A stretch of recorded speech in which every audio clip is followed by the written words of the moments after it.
Hello, I'm Brita, Webmistress of the Dark. Today's project is Ghostly Greenery.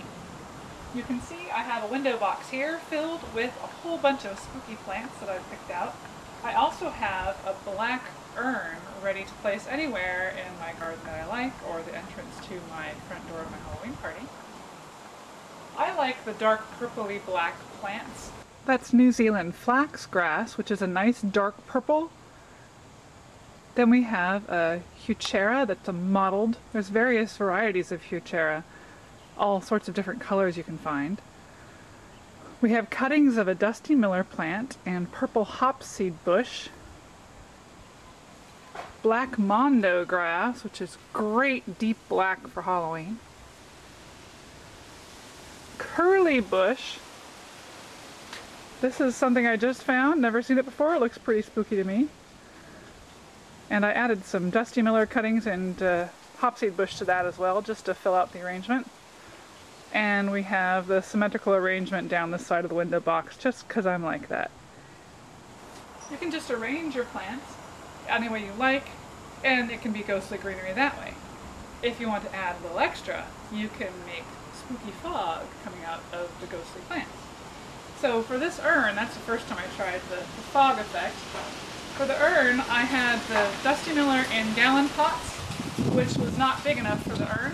So to make sure I didn't have to have so far for the dry ice to bubble out of the deep urn, because dry ice doesn't like to come up very well over the edge of it, I took a saucer and I cut the holes that matched the gallon planter, and then I hot glued it all around the edge to give it a tight seal, because you need the water to actually stay in this little pan here, otherwise it's going to drain out and you won't have anything for your dry ice to smoke with. So once you get that glued and it's all dry, then you can set it in your planter. I have another gallon planter that I've just taken cuttings from my dusty miller this time, or you can find a gallon plant or buy a smaller plant, let it grow to a gallon size, and that sits right in there, like that. Now we get to add the fog. Notice I am using hand protection with my dry ice, and I am using a plastic bowl. Ceramic or glass, you might run the risk of it being so cold it will break because of the dry ice temperature. And you want to make sure you don't touch dry ice with your bare skin. It will burn you. Don't do it, believe me. Don't want to go there. You can see how cold it is by all the mist on the bottom of the bowl. And you want to cut small chunks, bash into the small chunks with a hammer so that you have the most surface area you can that will actually come in contact and sublimate into fog. Now we are ready for our fog.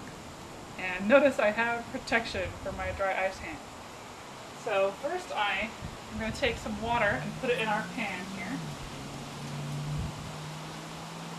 Just need a little bit. Then you add dry ice. And little by little,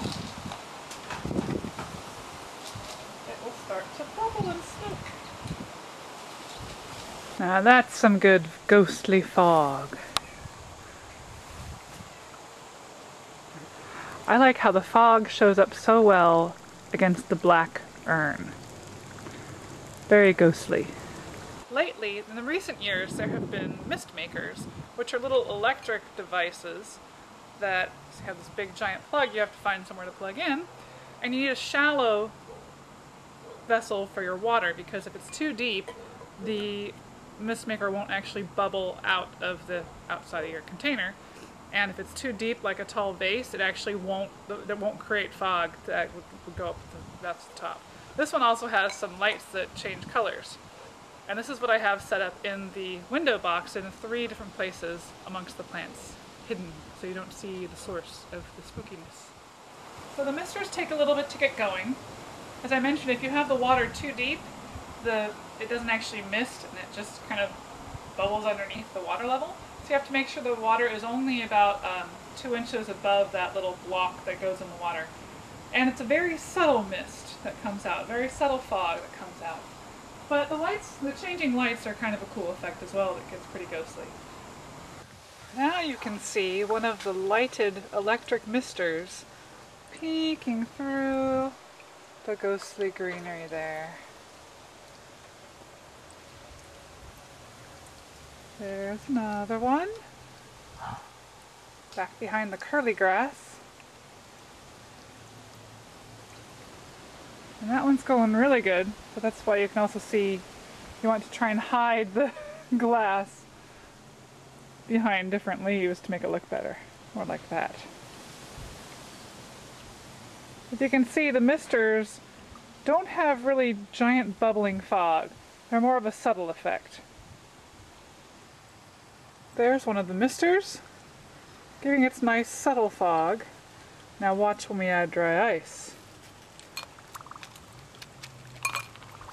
I have to say I like the dry ice effect better. It's more impressive and it's a little easier to manage that there is different levels of water and the dry ice will still bubble. There you have your ghostly greenery. I hope you've enjoyed watching today. For more projects like this, you can buy my book, Enhanced Eerie Elegance. Thank you for watching and happy haunting!